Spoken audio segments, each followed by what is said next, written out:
सिंहासन 32 की 11वीं कहानी त्रिलोचनी पुतली की कथा। हर बार की तरह इस बार भी राजा भोज सिंहासन पर बैठने के लिए राज दरबार पहुंचते हैं। इस बार सिंहासन की 11वीं पुतली त्रिलोचना उन्हें रोक देती है। फिर वह राजा विक्रमादित्य के गुणों के बारे में बताने के लिए महाराज का एक किस्सा सुनने लगती है। एक बार राजा विक्रमादित्य ने राज्य की खुशहाली के लिए महाराज करने की घोषणा की। इसमें उन्होंने सभी राजा महाराजा, पंडित ब्राह्मण, देवी देवताओं और ऋषि मुनियों को आमंत्रित करने का फैसला लिया। सभी को आमंत्रण भेजने के बाद राजा विक्रमादित्य ने पवन देव को खुद जाकर निमंत्रण देने की ठानी और समुद्र देव को आमंत्रित करने के लिए एक ब्राह्मण का चयन किया। राजा का आदेश मिलते ही ब्राह्मण देव निमंत्रण पत्र लेकर समुद्र देवता के पास जाने के लिए निकल पड़े। साथ ही राजा विक्रमादित्य भी पवन देव की खोज के लिए एक जंगल पहुँचे। यहाँ उन्होंने कुछ दिनों तक ध्यान लगाया ताकि उन्हें पवन देव के बारे में कुछ जानकारी मिल सके। मां काली ने उनके ध्यान से खुश होकर राजा विक्रमादित्य को बताया कि पवन देव सुमेरु पर्वत पर रहते हैं। पवन देव के बारे में पता चलते ही राजा ने बेताल को बुलाया। बेताल कुछ ही देर में उन्हें लेकर सुमेरु पर्वत पर पहुंच दिया। पर्वत पर तेज हवाएं चल रही थीं, लेकिन पवन देव कहीं नहीं दिखे।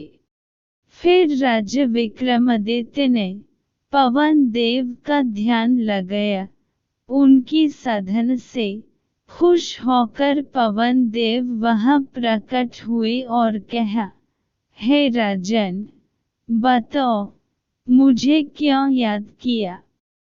जवाब देते हुए महाराज ने कहा, हे देव, मेरी इच्छा है कि आप मेरे राज्य में होने वाले महायाज में आएं।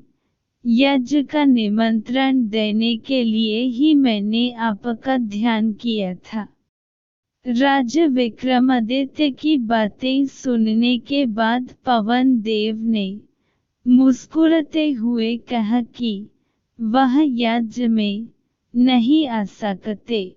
राज्य में उनके आने से भयंकर तूफान आएगा, जिससे सब कुछ तबाह हो सकता है। पवन देव ने विक्रमादित्य को समझते हुए कहा कि वह संसार के हर कोने में मौजूद हैं। उनके यज्ञ में भी वो उपस्थित रहेंगे, लेकिन अप्रत्यक्ष रूप से। पवन देव ने इतना कहने के बाद राजा विक्रमादित्य को आशीर्वाद दिया कि उनके राज्य में कभी सुख और अकाल नहीं पड़ेगा। साथ ही इच्छाओं को पूरा करने वाली एक कामधेनु गाय भी उन्हें दी और वहां से चले गए। उसके बाद राजा भी बेताल की मदद से राज्य वापस आ गए। इधर राजा पवन देव से मिलकर लौट आए। उधर समुद्र देवता से मिलने के लिए ब्राह्मण कई मुसीबतों का सामना कर रहे थे।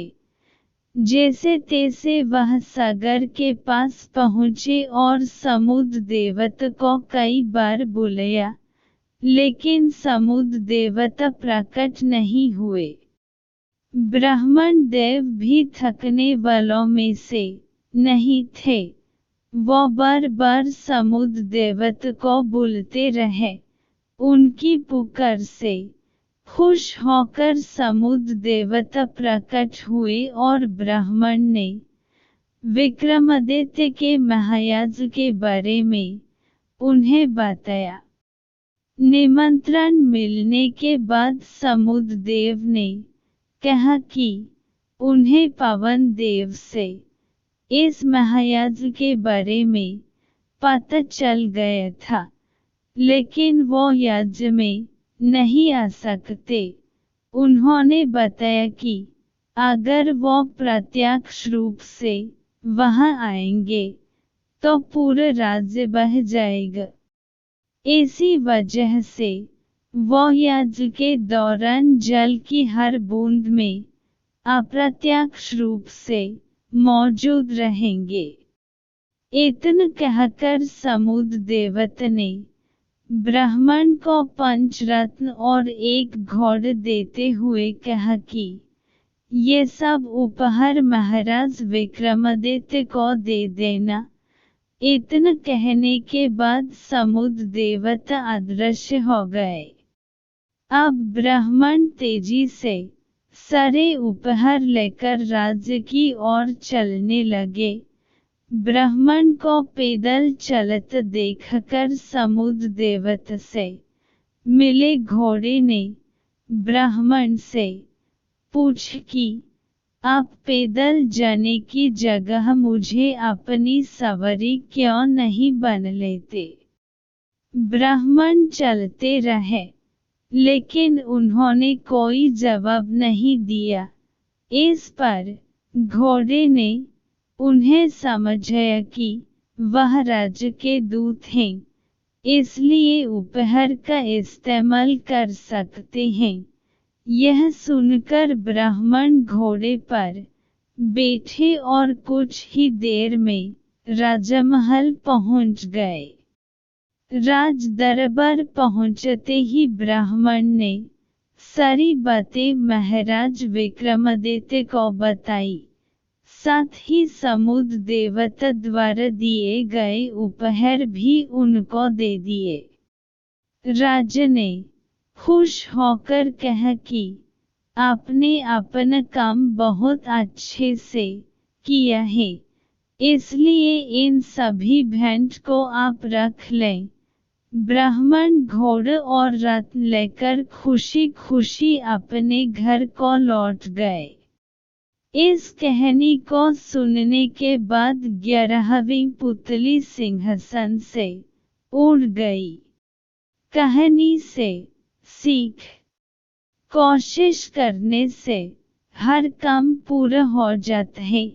राजा विक्रमादित्य ने भी अंतिम समय तक कोशिश नहीं छोड़ी और आखिरकार पवन देव को उनके सामने आना ही पड़ा। इसलिए बच्चों, आपको भी जब तक सफलता न मिले प्रयास करते रहना चाहिए।